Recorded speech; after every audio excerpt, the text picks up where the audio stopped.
Welcome to Surf and Show. I'm excited. I got a phone call from Marcio Zouvi from SharpEye Surfboards that my new custom's done. You know, to be honest with you, I spoke to him about roughly a month ago on him making something new for the show, and I don't even recall what the model was. So instead of them shipping it to the house, I thought we'd go pick it up together and pick his brain and see what makes this particular model that he shaped for me so special. Well guys, I made it down to San Diego. Marcio Zouvi from SharpEye Surfboards. Marcio, thanks for having us. No problem. Why don't we go inside and check it out? What's going on? Let's go. Okay, here's how everything is made.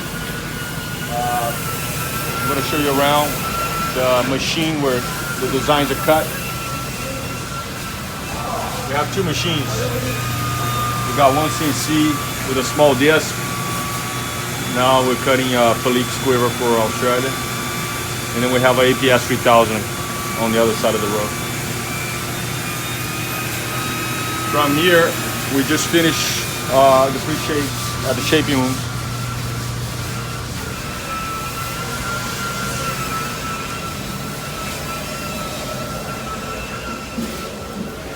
Here's one of the rooms that we're gonna finish what comes off the machine. So what model is that? This is actually a Holy Toledo 2 that we're gonna be, the design you just got. Okay. From here, we just put the hardware. FCS, Future, or sometimes some glass on. Right here. We drill all the holes and make sure everything in place. A whole variety of these guys, you know. FCS screws coming out with a very light plug and working really good, same as Future. And then after that, we go to the glassing room.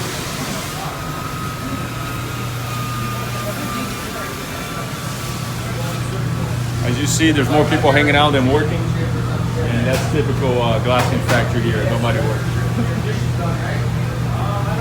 The board's ascended.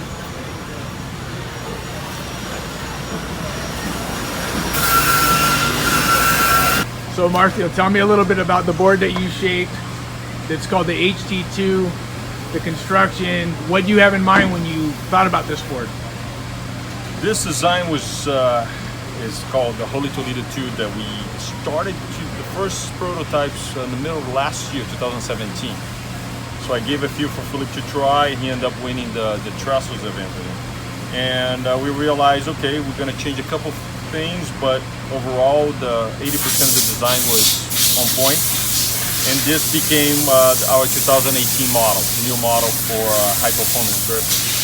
So when I asked you, what kind of board you want, and knowing the way you surf, I figure it would be a good fit, for you to have this design.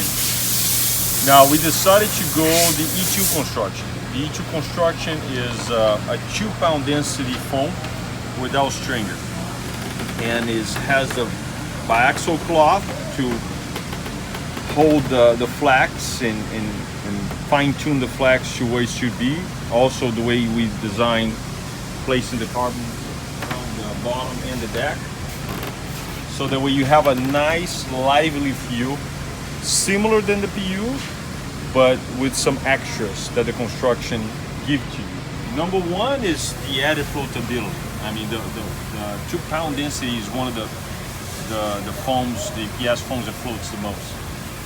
So that gives you an extra volume per se, without having to increase rail or changing the design. You feel the boards more on top of the water. So you talked about volume and flotation. The liters of volume on this board is how much? It's 25.5. So what do you think that's going to equal to roughly in buoyancy with flotation? You should calculate somewhat, probably another liter, I would say.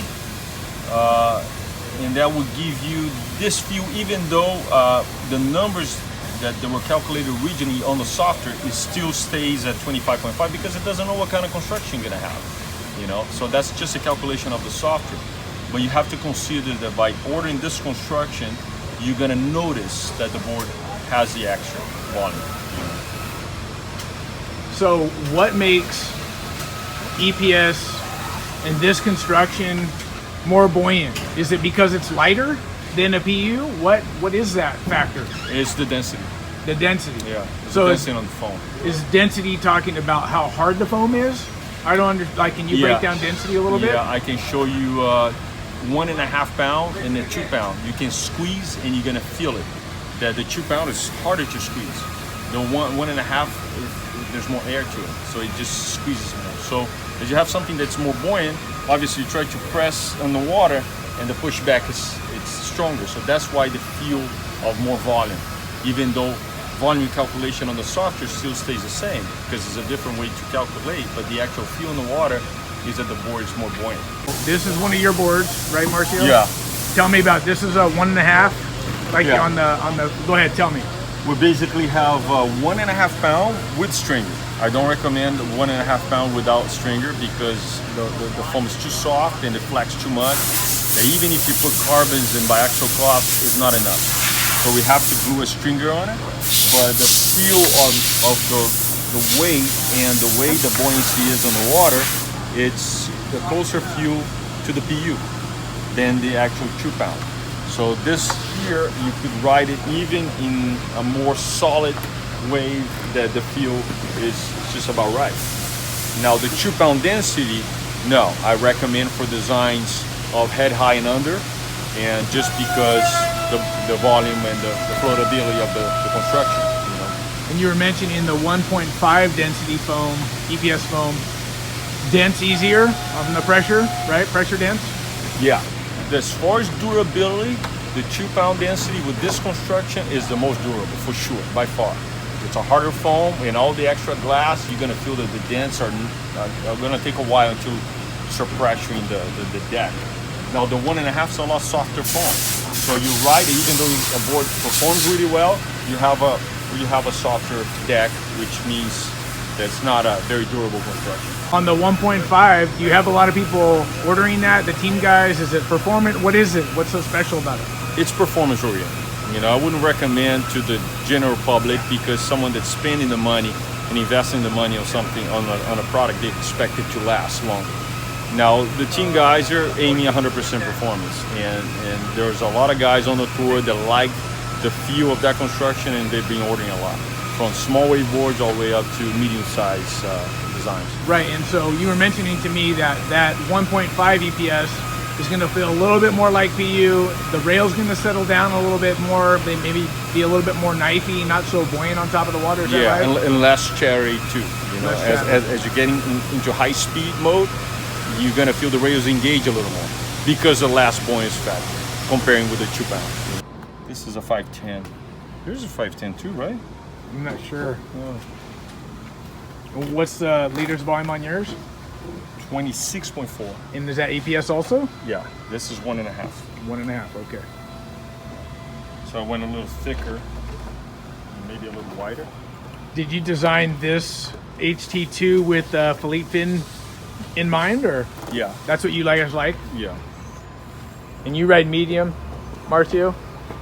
This size? Yeah. I do ride medium, but you can ride large. It's just my preference. You know, I like the boards to be more loose than not. You know. Right. Just because I'm a skinny, not a whole lot of muscle. Right. How much do you weigh? I'm 155. 5'9", 5'10"? Yeah, but age is a factor, though. You know. Well, Marcio, thanks for inviting us down and shaping the board for the review. We're excited. Cool, man. Thanks for coming in. Yeah, and we'll hit this review finished up, and we'll talk to you soon. Right on. I hope you enjoyed today's show with Marcio Zouvi at SharpEye Surfboards. I'm super excited to ride the HT2, especially knowing that Philippe won the Lowers event. That's basically where I love to surf, and I can't wait to give this board a go. Anyways, that's it for now. See you in the water.